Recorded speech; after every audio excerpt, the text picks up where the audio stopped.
लंका में जहां राक्षसों का साम्राज्य था, वहां मेघनाद और सुलोचना का प्यार फल फूल रहा था। सुलोचना की भक्ति, निष्ठा और पतिव्रता धर्म ने न केवल मेघनाद का दिल जीता, बल्कि लंका के हर व्यक्ति को भी प्रभावित किया। वह घर में एक आदर्श बहू बन गई थी और जब भी मेघनाद युद्ध पर जाता, सुलोचना भगवान शिव की तपस्या करती, उनके पति विजय और सुरक्षित घर वापसी के लिए प्रार्थना करती। उनके प्रेम और समर्पण ने मेघनाद की शक्ति को और बढ़ा दिया था और जब उसे विश्वास हो गया था कि कोई भी शक्ति उसे रोक नहीं सकती, वह नहीं जानता था कि उसकी धड़कन के पीछे शेषनाग की प्रतिज्ञा छिपी हुई थी, जो लक्ष्मण के रूप में उसकी समूल नाश का कारण बनने वाली थी।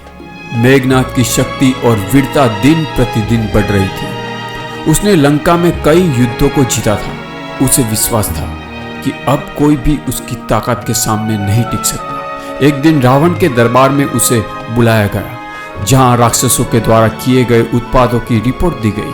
अशोक वाटिका में आकर महावीर हनुमान ने उसे चुनौती दी थी। रावण ने अपने पुत्र मेघनाद से कहा, यह वानर कोई साधारण प्राणी नहीं है, जाओ उसे काबू करो। मेघनाद ने युद्ध में अपनी शक्तियों और अपने दिव्यास्त्रों का उपयोग किया, लेकिन हनुमान पर उनका कोई भी असर नहीं हुआ। जब हर अस्त्र असफल हो गया तो मेघनाद ने ब्रह्मास्त्र चलाया, लेकिन हनुमान ने उसे खुद पर लपेट लिया। उनकी शक्ति, उनके अस्त्रों का कोई भी असर नहीं हो रहा था। कई दिनों तक युद्ध चलता रहा। अंततः हनुमान को पकड़ लिया गया। हनुमान जी ने सोचा, मैं ब्रह्मास्त्र में नहीं बंधा तो वो ब्रह्मा जी का अपमान होगा, इसलिए हनुमान जी ने खुद को बंधवा लिया।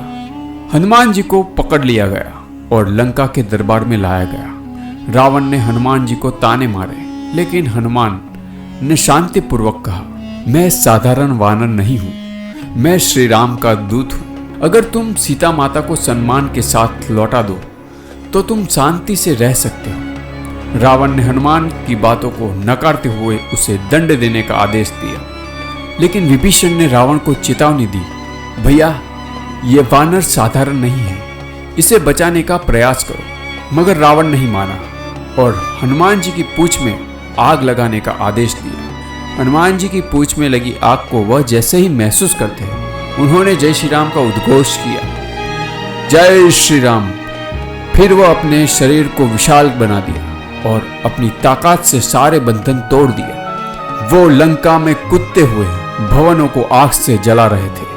पूरा लंका जल उठा। राक्षसों के राज्य का महल जलता हुआ देखने लगा। रावण के सारे सैनिक उस पर काबू नहीं पा सके। हनुमान जी ने पूरी लंका को जलाकर और युद्ध की विजय का संदेश भेजकर रावण को एक बड़ी चुनौती दी। मेघनाद ने यह सब देखा और उसे समझ में आ गया कि उसकी अजयता केवल भ्रम था। श्री राम के भक्त की तपस्या और शक्ति का सामना आते ही उसकी ताकत ध्वस्त हो गई। हनुमान ने यह संदेश दिया था कि सत्य और धर्म की शक्ति सबसे बड़ी होती है। मेघनाद और रावण की घमंड को चुनौती देने के बाद हनुमान ने एक महान संदेश छोड़ा, जो रावण को और उसकी सेना को पूरी तरह से बदलने वाला था। इसने यह सिद्ध किया कि जो सत्य के मार्ग पर चलता है उसकी जीत सुनिश्चित होती है, चाहे वह किसी भी रूप में हो। हनुमान का यह संघर्ष केवल एक युद्ध नहीं था, बल्कि धर्म और अधर्म के बीच की निर्णायक लड़ाई थी।